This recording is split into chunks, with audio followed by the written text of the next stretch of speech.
some good old-fashioned soul food. Yes, ma'am, and seafood as well. So the match is perfect. We're cooking Mediterranean and a lot of seafood.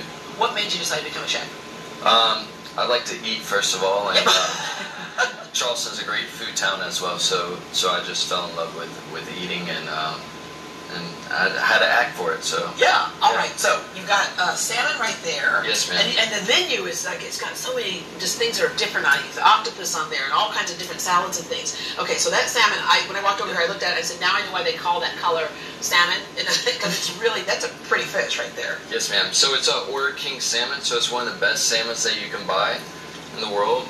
It comes from New Zealand. So we outsource a lot of our products from all over the world just to ensure that it's the authentic and fresh. Authentic and the best ingredients that you can actually buy. And this is going to be our new salmon dish for the fall. And basically we're just doing squash 3 ways. So it's a butternut squash puree, and then we took spaghetti squash and basically did like a spaghetti squash piccata, and then so that goes right there in the middle. So while you're finishing that up, we'll talk to Evan about. Sure. When I walked into the restaurant, the other thing I was just struck by how beautiful it is. It's a neat looking place, and even though the whole where you keep your wine room and stuff is amazing. Yeah, it's a fantastic space. It's absolutely gorgeous. The wine room, as a wine guy, to have a room like that is just beautiful. As a wine guy, as a sommelier. Sommelier, yeah, wine guy, cork dork, lots of terms that we use. But yeah, the entire restaurant is designed by this absolutely wonderful architect and designer, actually out of Athens. So that sort of Greek through line keeps going.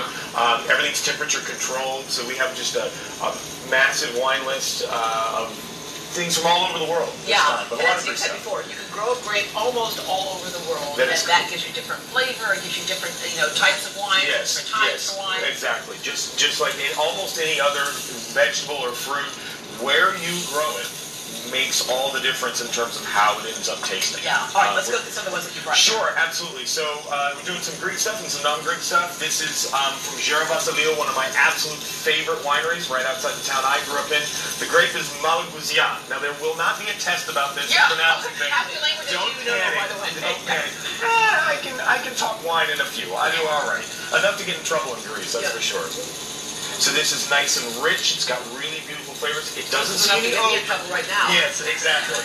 It doesn't see any oak, but it's got natural richness, so it makes it a great fall wine with dishes like salmon.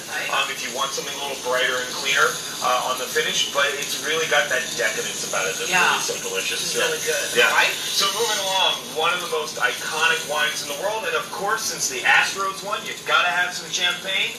This is Veuclicot Rosé. Which we actually have a whole party all weekend long, Rosé at the Bay. You can actually get bottles of this for less than retail, for $49.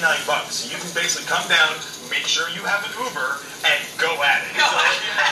Rosé all day, So this is a famous wine. They've been making this for over 200 years, and it is one of the most beautiful rosé champagnes you can have. Yeah. You'll be very happy we're leaving this behind. Oh, okay. So yeah, if you have a rough day, this is the way to go. You'll be knocking on the bathroom stall of death. Are you in there? I'm fine. I'm just fine. It's not bright orange, but we'll make it orange enough for the Astros, right? Yes, absolutely. So back to Greece. This is a great wine that I really wanted to try. This is from, again, very hard to pronounce, Vuvukeli, and the grape is called Limnio. It is the oldest continually vinified wine or grape in the world.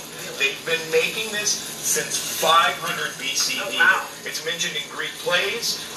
2,500 years old. You're drinking history in a glass.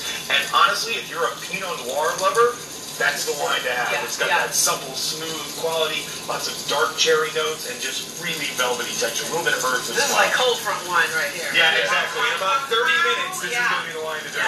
Okay. Finally, obviously, if you're doing Mediterranean, you've got to have something from Italy. This is from Tuscany, Bibi Graz Grilli, classic Tuscan blend. There's some Sangiovese, some Cabernet, some Syrah, dark, rich, kind of, really, really delicious.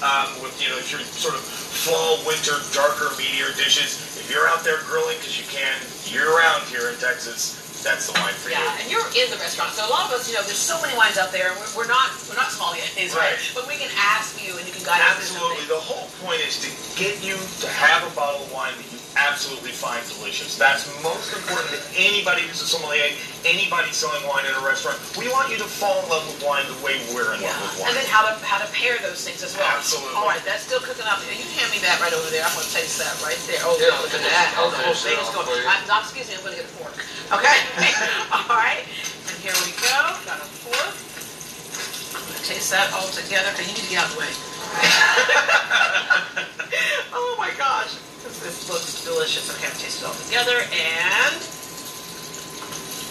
oh, yummy, yummy, yummy. Here. Yeah, now wash it down with my rosé all day. Yes. Gentlemen, thank you very so much. For more information on Ouzo Bay Restaurant, we have a link on GreatDayHouston.com. Up next, local Liz Houston travels to the Fair Village at the Texas Renaissance Festival.